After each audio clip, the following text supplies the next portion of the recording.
ജില്ലാ പോലീസ് ഓഫീസിന് തൊട്ടു മുൻപിൽ 12 കാറുകളുമായി ഗുണ്ടാസംഘങ്ങളുടെ വിളയാട്ടം. കാൺപൂരിലാണ് സംഭവം നടന്നത്. കാൺപൂരിലെ ജില്ലാ പോലീസ് ഓഫീസിന് മുന്നിലാണ് ഗുണ്ടകളുടെ അഴിഞ്ഞാട്ടം നടന്നത്. കാൺപൂരിലെ ബാര പോലീസ് സ്റ്റേഷൻ പരിധിയിൽ വരുന്ന DCP ഓഫീസിന് സമീപത്താണ് സംഭവം. ഗുണ്ടാസംഘം നിയമങ്ങൾ ലംഘിച്ച് 12ഓളം വാഹനങ്ങളുമായി തെരുവുകളിൽ കാർ റേസിംഗ് നടത്തുകയായിരുന്നു. ഈ സംഘം തന്നെ ചിത്രീകരിച്ച റീൽ സോഷ്യൽ മീഡിയയിൽ വൈറലായി മാറുകയും ചെയ്തു. തുടർന്ന് പ്രതികൾക്കെതിരെ കർശന നടപടി സ്വീകരിക്കണമെന്ന് നെറ്റിസൺസ് ആവശ്യപ്പെട്ടു.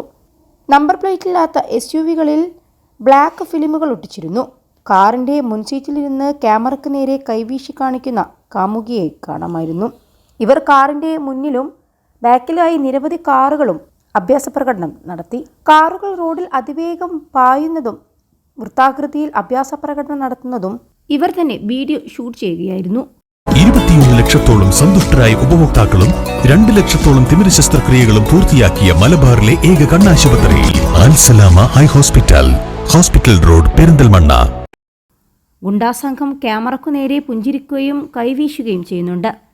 30 വയസ്സുള്ള ഗുണ്ടാ നേതാവ് ഗുരുതരമായ നിരവധി കേസുകളിൽ പ്രതിയാണെന്ന് റിപ്പോർട്ടുകൾ ഇതിനോടകം തന്നെ പുറത്തുവന്നു. കൗമാരക്കാരിയായ പെൺകുട്ടിയുടെ അശ്ലീല വീഡിയോ നിർമ്മാണം, ഡോക്ടർ ദമ്പതികളുടെ മകളെ ഭീഷണിപ്പെടുത്തൽ അടക്കം കേസുകൾ ഇയാളുടെ പേരിലുണ്ടെന്ന് പോലീസും പറഞ്ഞു. ഇയാൾക്കെതിരെ നേരത്തെ ഗുണ്ടാ നിയമപ്രകാരവും പോലീസ് കേസെടുത്തിരുന്നു. ഗുണ്ടാ സംഘത്തിനെതിരെ കർശന നടപടി ആവശ്യപ്പെട്ട് സോഷ്യൽ മീഡിയയിൽ പ്രതികരണം വർദ്ധിച്ചതോടെ കാൺപൂർ പോലീസ് പ്രതിയെ പിടികൂടുമെന്ന് അറിയിച്ചിട്ടുണ്ട്. കേസുമായി ബന്ധപ്പെട്ട് ബാര സ്റ്റേഷനിൽ കേസ് രജിസ്റ്റർ ചെയ്തിട്ടുണ്ട്. 2 പ്രതികൾ അറസ്റ്റിലായിട്ടുണ്ട്. മറ്റ് ആവശ്യമായ നടപടികൾ നടന്നുവരികയാണെന്ന് പോലീസ് പറഞ്ഞു. ഇതിനുശേഷം മറ്റു പ്രതികളെയും പിടികൂടുമെന്നും സംഘത്തിലുണ്ടായിരുന്നവരെ മൊത്തം ചോദ്യം ചെയ്യുമെന്നും പോലീസ് അറിയിച്ചിട്ടുണ്ട്. നിരവധി കേസുകളിൽ പ്രതിയായ ഗുണ്ടാ തലവനെയാണ് ഇപ്പോൾ പോലീസ് അറസ്റ്റ് ചെയ്തിരിക്കുന്നത്.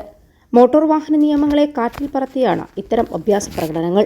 ഇവർക്കെതിരെ പോലീസ് നടപടി ഉണ്ടാകില്ല എന്നും ഇനി ഉണ്ടായാൽ തന്നെ പെട്ടെന്ന് ഇതിൽ നിന്നും ഊരിപ്പോകാമെന്ന ആത്മവിശ്വാസവുമാണ് ഇത്തരത്തിൽ ഗുണ്ടാസംഘങ്ങളെ വളർത്തുന്നതും ഇവരെ ഇത്തരത്തിലുള്ള കാര്യങ്ങളെ പ്രേരിപ്പിക്കുന്നതും.